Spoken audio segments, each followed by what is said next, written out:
欢迎大家收看《东风破》，我是刘振东。今天让我们来谈一下，怎么样带马来西亚走出经济的死胡同。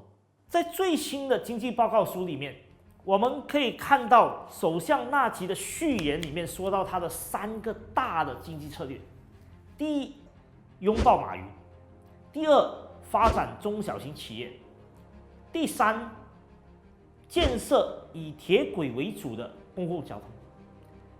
这3个策略讲起来好听，但是实际上是有问题的。第一，我们欢迎数码自由贸易区，但是我们也要清楚，马云是做生意的，不是来做慈善的。今天要让全民参与数码经济，最重要的是做什么呢？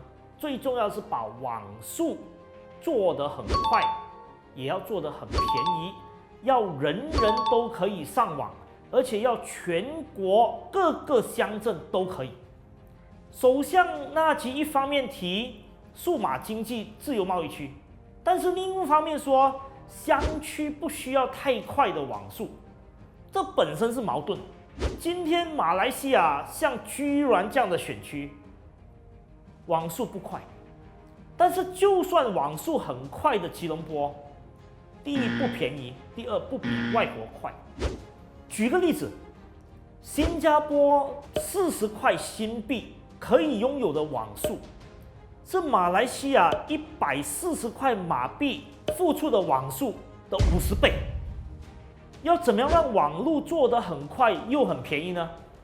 就要把马电讯对最后一里零售的垄断打破。马电讯只能负责光纤基本设施，但是最后一里要开放竞争，那么就可以改变。可是这个涉及政治意愿，也涉及马电讯这个关联公司的盈利，所以必须要有政治意愿，要打破现有的格局。第二，纳吉说要把中小型企业当作经济的火车头。他说现在中小型企业只是占 GDP 的36%，但是要怎么样发展中小型企业？中小型企业其实不是要靠政府给奖励，中小型企业要的是一个好的经商环境，而且要银行可以看到中小型企业的潜能，给予融资。可是今天大部分的银行是政府关联企业，银行最有兴趣借钱给人家做什么呢？最有兴趣借钱给马来西亚人炒房子和买车。中小型企业要借钱不容易，中小型企业也需要知识和科技的资源。美国的农业、日本的农业、台湾的农业，不是农夫厉害，而是大学的研究厉害。因为大学的研究最后产生了产官学，产业、政府和学术结合，才有这些国家的农业。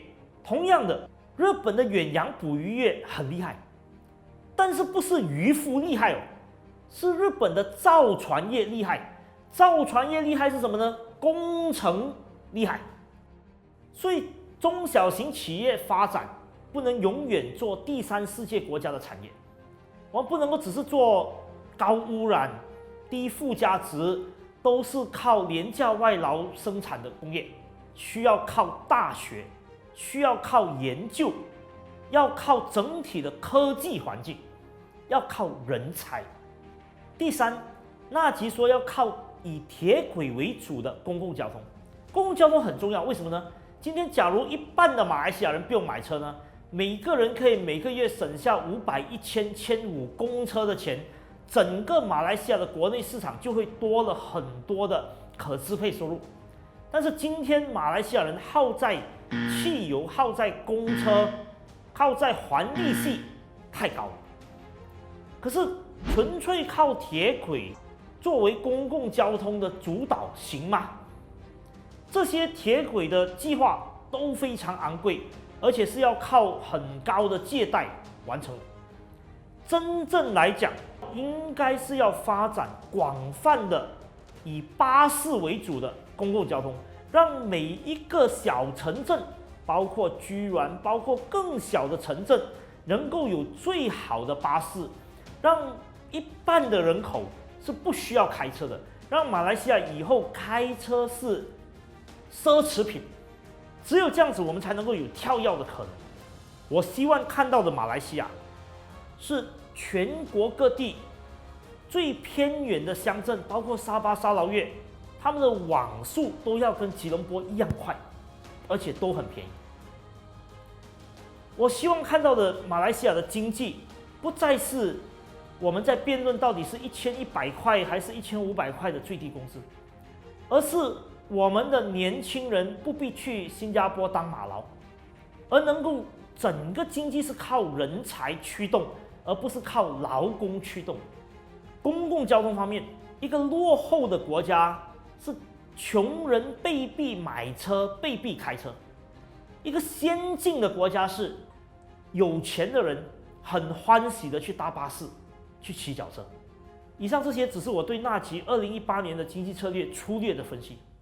但马来西亚经济是要找出路的，我们要走出这个死胡同，需要你和我和每一个人，大家一起去思考未来的路在何方。